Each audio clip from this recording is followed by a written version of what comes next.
Hey, what's up, everyone? It's your friend Bats. My name is Jared. Here's Carl scratching himself, and there's Princess Boops being woken from her slumber. And this is X-Men United number 2 by Ewing. And the artist who does this cover, he's the same artist, or he or she, cover artist, Stefano Caselli. Yeah, I really like his art. He's really got a cool, very, reminds me of like 2006 style, like a Steve McNiven kind of style. And however, I don't really like this cover. I don't know why I sound so angry right there. But the reason I don't like this cover is it does, from even though there's 4 X-Men on it, it doesn't feel like an X-Men cover. It actually, Carl, we're really doing this right now? It doesn't feel like an X-Men cover. It feels like a Captain America cover. And that's because Captain America's on it, even though he's guest starring in the X-Men, right? Carl, stop, dude. He's like throwing the blanket around. Right. Open warfare with Captain America. They don't really do that in this issue. But what they do, so about this cover, like the focal point is here, which is in empty space. And so then the eye will naturally then look here to the closest face. And yeah, so it's like, oh, it's Captain America issue with the X-Men. That's what it looks like to me. And I know they, like, there's way more of Beast being shown here and more of Laura being shown here than there is of Cap.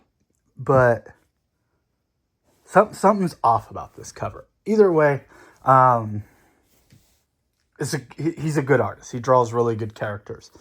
And so,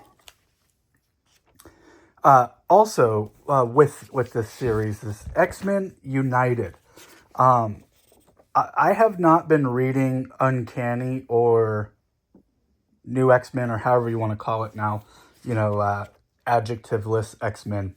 I haven't been reading the Gail Simone series or is it Zeb Wells or Jeb?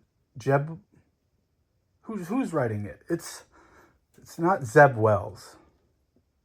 Jed McKay. That's who's doing it. Jed McKay's doing one of them, and Gail Simone's doing the other. I'm not reading those. I haven't read those. I jumped in at issue 1 and because I like the covers.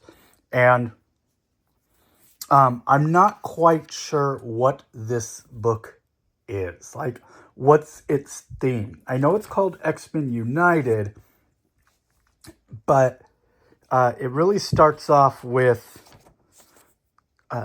the X-Men not being united. It's very, the two leaders, if you will, of the X-Men, you have Scott and Emma, not agreeing on anything. And Scott's kind of coming off, at least in this story, as like he's a misogynist and he doesn't like the idea of women running the show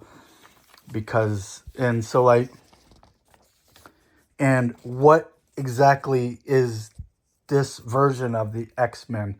It hasn't quite explained it in the first 2 issues.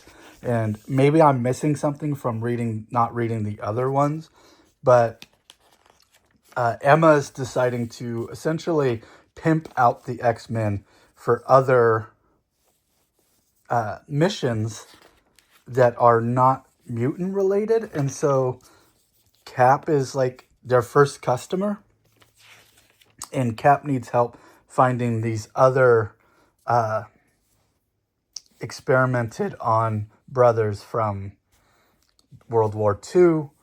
It says see truth, red, white, and black. And who is the other?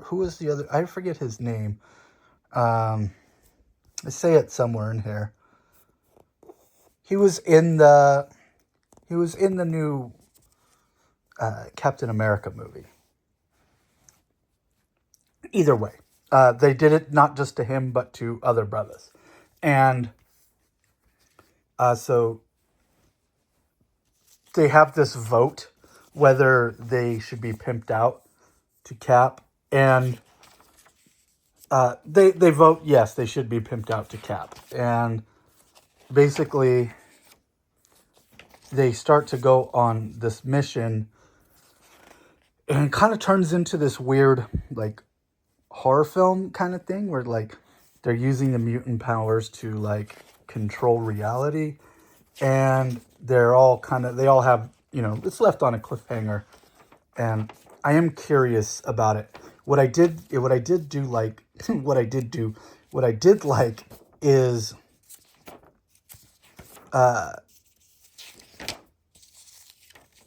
Kitty having a conversation with Eric, Magneto, about these brothers who've been tortured and experimented on, and that's what kind of flips Kitty into, like, yeah, like, Homo sapiens are gonna do bad things to people. And so Kitty getting that perspective from Eric is, if you know, right? Eric was in the Holocaust. So it was a good read. But yeah, I don't quite know what this X-Men series is and what its theme is. It's led by Emma, and we're boosting up this is like the chicks, the ex-women, right? Because, like, I like Kitty and I like Laura, and I'm big fan of Beast.